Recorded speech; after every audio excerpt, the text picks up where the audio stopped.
এবার একটু খেয়াল করবেন মেহেরবানি করে, আমরা যখন কাউকে ভালোবাসি তার ভালোটা চাই, তাকে কষ্ট না দিতে চাই, তাকে ভালো রাখতে চাই, তাকে হাসাতে চাই। কিন্তু আল্লাহ যখন কাউকে ভালোবাসে আল্লাহ ঠিক এগুলা করে না, এটার উল্টাটা করে। কি করে?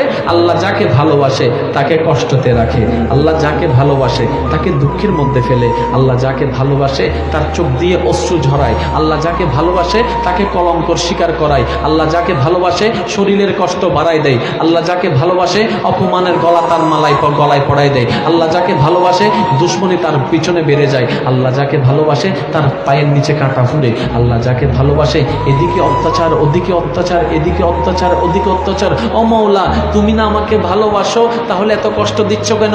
রব্বে করিম বলে, তোমাদের ভালোবাসার ধরন আর আমার ভালোবাসার ধরন এক নয়। তোমরা ভালোবাসলে আগলায় রাখো, আমি ভালোবাসলে আগুনের মধ্যে ফেলে দিই। দেখো না ইব্রাহিমকে আগুনে ফেলেছি, দেখো না ইব্রাহিমকে আগুনে ফেলেছি, দেখো না ইব্রাহিমকে আগুনে ফেলেছি।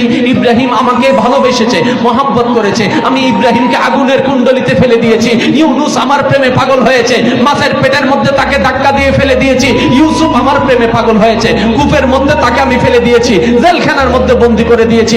আদম আমাকে ভালোবেসেছে, কান্নার পর কান্না করেছি। আইয়ুব আমাকে ভালোবেসেছে, তার সারা শরীরে রোগ দিয়েছি। ও মাওলা, তুমি এমন করো কেন? বলে যে আমি দুনিয়ার সাময়িক নিয়ামত দিতে চাই না, যে ভালোবাসবে তাকে আমি তাজরি মিন তাহতিহাল আনহার ওয়ালা জান্নাতের নিয়ামত দিতে চাই। বলেন সুবহানাল্লাহ।